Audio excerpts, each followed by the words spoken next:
So Rafael Nadal returns with a win after 681 days away from the clay courts. Say again? 16,344 hours. 974,640 minutes, or 58,478,400 seconds since he last played on clay. I think it's a joke, you know. And he defeated Flavio Cobolli in straight sets.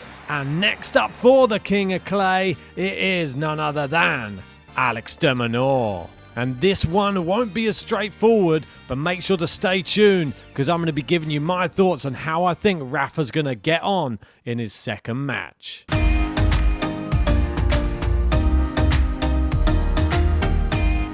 But before we go anywhere, please make sure you have hit a like on the video and subscribe to the channel. But let's get stuck into the preview.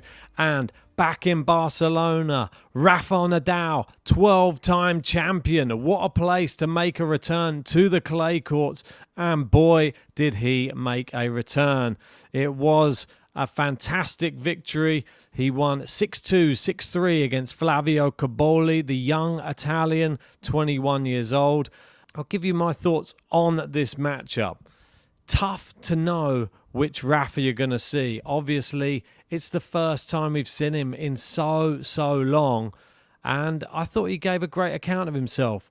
I think starters, the outfit, come on, hello. This one looked pretty good.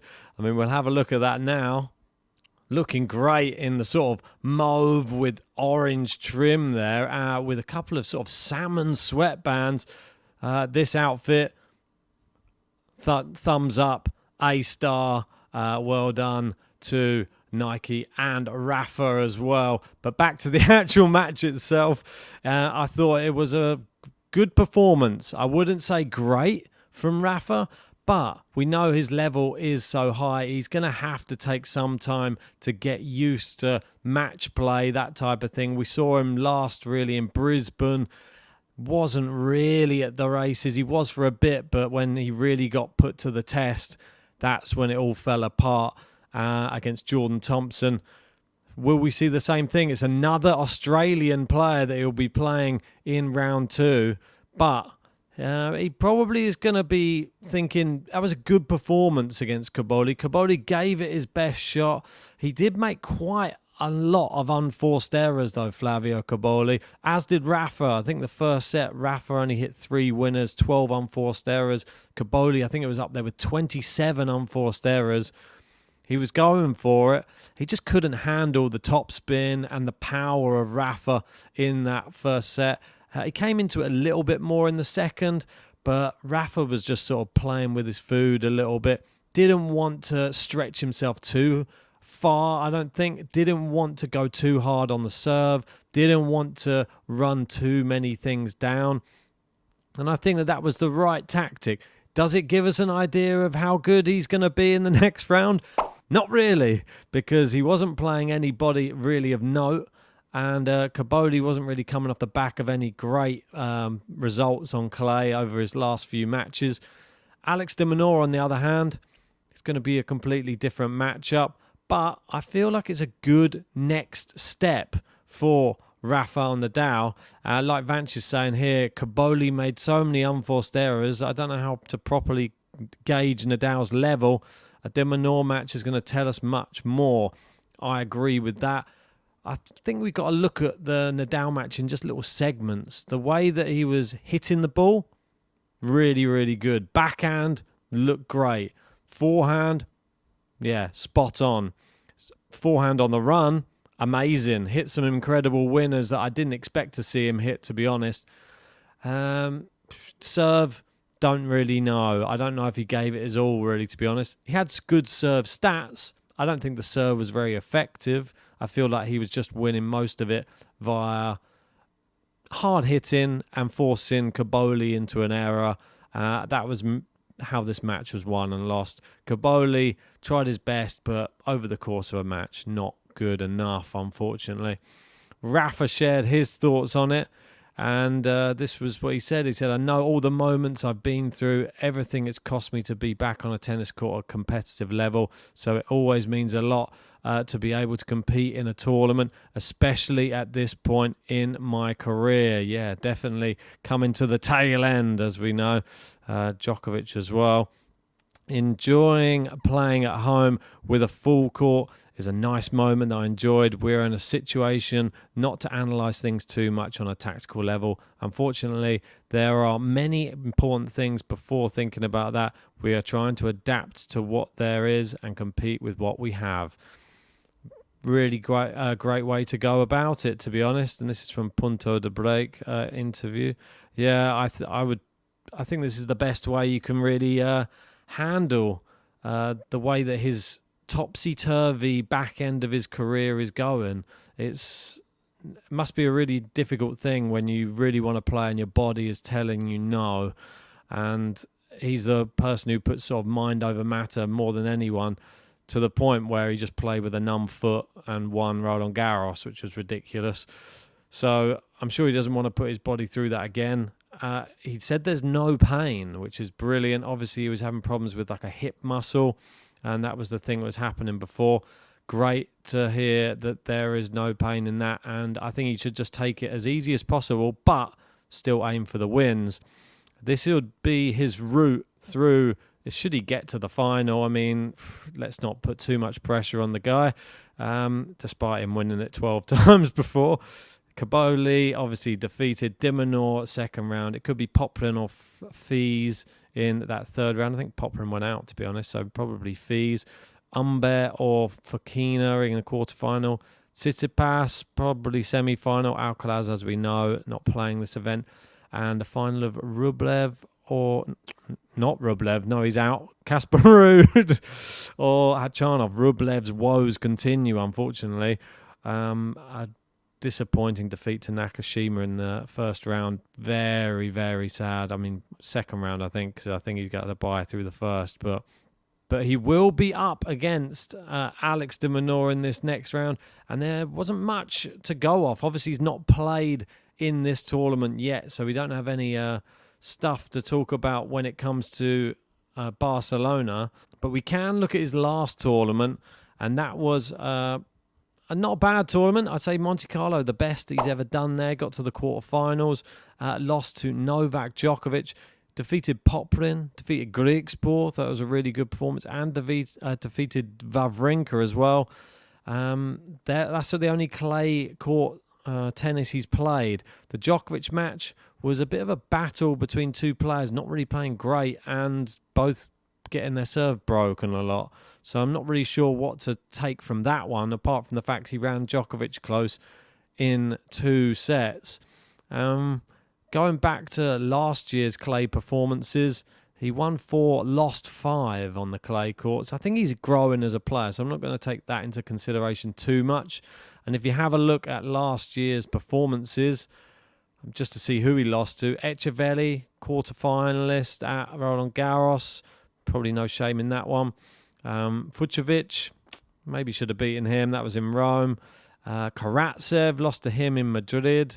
Beat Cecchinato, lost to Tsitsipas in Barcelona, only beat Shevchenko. So only really had 2 matches, and obviously Tsitsipas, super, super tough. Last year's Monte Carlo, obviously lost to Jan-Lennard Struff, but ended up this year doing much better. Doesn't really give us much to go off, really, when it comes to Alex De Minaur on the clay. But what we do know is that he is improving as a player, and he's now 10 plus finals since the pandemic. He now makes the list. He is there with 10 finals. We've got Norrie with 13, Zverev 14, Alcaraz, Sinner, Tsitsipas with 17, Rublev and Ruud with 18, Djokovic, Medvedev with 25. And he doesn't make it onto the big finals list with 5 plus. Nadal is on there, though, with 5 big finals since the pandemic. Ruud and Sinner with 6, Tsitsipas, Zverev 7, Alcaraz 8, Medvedev 14, and Djokovic 20. Oh my word. Crazy numbers from Novak as always. But a little crazy statistic here for Rafael Nadal versus Alex De Minaur is the fact that Rafael Nadal is an underdog in this matchup, and I think he's worth a bet, to be honest. I mean, if Rafael Nadal's ever an underdog on clay in a tournament he's won 12 times, should you not take on that bet? Do you know what I'm saying? I don't know. For me, it seems like a bit of a no-brainer, but it is maybe too much too soon for Rafa. We will find out. But the only other times he's been an underdog on clay since 2006 was in the final of Monte Carlo against Roger Federer in 2006, where he won. We had the Monte Carlo semi-final in 2015 against Djokovic, where he lost. The Roland Garros quarter-final against Djokovic in 2015, which he lost. The quarter-final against Alcaraz in Madrid in 2022, which he lost. And the Roland Garros quarter-final against Djokovic in 2022, which he also lost. He is a plus 100 underdog against Alex De Minaur tomorrow. Wow. I mean, he hasn't won many as an underdog. That is maybe the bookies getting it right, or maybe this is the time Rafa changes it. So let's have a quick look at their head-to-head. It is 3-1 in favour of Rafael Nadal. The last time they played, Alex De Minaur won, and that was in the United Cup back in 2023. It was in 3 sets. A very good performance from Alex De Minaur. And the time before that was the ATP Cup, and that was in 2020. And Rafael Nadal won in 3 sets. So both been 3-set matches the last 2 times they played. Before that, straight set victories for Rafa at Wimbledon and Australian Open in 2018, 2019.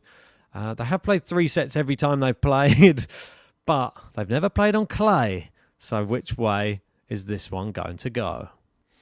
So let's get on to my prediction, the moment you've all been waiting for. That is right, Alex De Minaur, the favourite here in Barcelona against Rafael Nadal, the 12-time champion. Right, where do we go here? I've got a feeling this is going to be a really, really close match. And Rafael Nadal, I think that he's going to struggle in the first set for some reason. I think that there's going to be a little bit of a wobble at the start of this. I think Alex De Minaur is going to try and catch him out, and Rafael Nadal may have a little bit of a struggle, but I've got a feeling that he's going to come back and he's going to win the first set. I think he's going to get broken, but he breaks back, he wins the first set, and then the second set, I think it's going to be just as tough. I think it's going to be nip and tuck, and I don't think there's going to be a break of serve in the second set. And I think it's going to be won on a tie break. And I think Rafael Nadal is going to do it. I think Rafael Nadal wins this match. It's going to be crazy because Alex De Minaur in great form, but he's just not as good on the clay. And I think Rafael Nadal will be able to do it. I think he'll be able to dig in. The crowd are going to be electric. And I think he's going to do it. Let me know if you agree in that comment section. Or is this the moment that the underdog, Rafa, loses again? But that's my preview for Rafael Nadal versus Alex De Minaur, the second round matchup in Barcelona. Tell me in the comment section, do you agree with me with my prediction, or do you have something different? I want to know all your thoughts. And make sure to stay tuned on the channel. There will be a countdown episode coming up tomorrow evening. We will be reviewing all of the last week's action with Jannik Sinner and Djokovic going out in semi-finals, and also Stefanos Tsitsipas winning his 3rd Monte Carlo Masters. But for now, smash a like, subscribe, and we'll see you for the action. It's coming up tomorrow.